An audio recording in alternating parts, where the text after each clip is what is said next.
Praise lord. ప్రభునందు ప్రియులారా, ఎలా ఉన్నారు? మీరు బాగుండాలని, మన కొరకై ఈరోజు దేవుని వాగ్దానం ద్వారా ఆశీర్వాదకరంగా ఉండాలని నిత్యము ప్రార్థన చేస్తూ ఉన్నాము. మరి ఉదయకాల సమయం ముందు దేవుడు మనకు అనుగ్రహిస్తున్న వాగ్దానము, నేను మీకు సదుపదేశము చేసేదను, నా బోధను త్రోసివేయకుడి. సామెతల గ్రంథము 4వ అధ్యాయము 2వ వచనము. ప్రభునందు ప్రియులారా, యొక్క సామెతల గ్రంథము యవనస్తులకు ఉపయోగపడే గ్రంథంగాను చాలా ప్రాముఖ్యమైన గ్రంథంగా ఉంటూ ఉన్నది. ఇక్కడ వ్రాయబడిన మాట ఏంటంటే, నేను మీకు సదుపదేశము చేస్తాను, అంటే మంచి ఉపదేశము చేస్తాను, మీరు నా బోధను త్రోసివేయకుడి అని దేవాతి దేవుడు అంటూ ఉన్నాడు.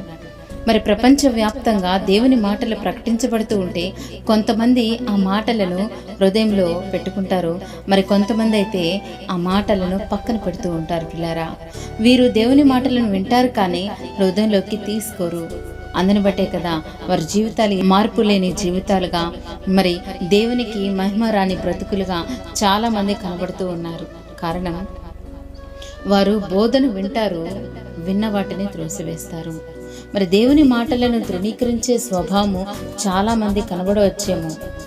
దేవుని వాక్యం సెలవిస్తూ ఉన్నది, నా బోధను, నా మాటను, నా నడిపింపును మీరు త్రోసివేయవద్దు అని లేఖనాల ద్వారా దేవుడు మనతో మాట్లాడుతున్నాడు.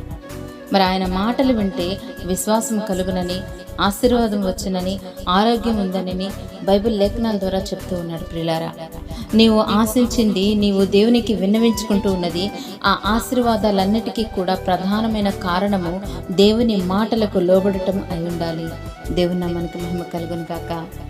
దేవుడు నష్టకరమైన, కష్టకరమైన మాటలు మనతో మాట్లాడే దేవుడు కాదు. ప్రియులారా, దేవుడు ఏం మాట్లాడినా మన మంచి కొరకే, మన శ్రేయస్సు కొరకే, మన యొక్క ఆధ్యాత్మిక, మానసిక, శారీరక అభివృద్ధి కొరకే దేవాతి దేవుడు మాట్లాడుతూ ఉంటాడు. మరి ఈ లోకంలో నీకు ఎదురవుతున్నటువంటి పరిస్థితుల్లో చిక్కబడకుండా, మరి అపవాది ఉచ్చుల్లోకి జారిపోకుండా ఆయన యొక్క బోధ మనకి మార్గాన్ని చూపిస్తూ ఉంటుంది, మనల్ని ఆశీర్వాదకరంగా నిలబడుతూ ఉంది. అప్పుడు నీ ఆలోచనలు స్థిరపరచబడతాయి, నీ ఆశలు తృప్తిపరచబడతాయి, నీవు ఆశీర్వాదకరంగా, దీవెనకరంగా నిలబడతావు. అటు కృప పరిశుద్ధాత్మ దేవుడి వాగ్దానం వింటున్న ప్రతి ఒక్కరి జీవితాలలో ఆశీర్వదించి దీవెనకరముగా ఫలింపజేయునుగాక. ఆమేన్.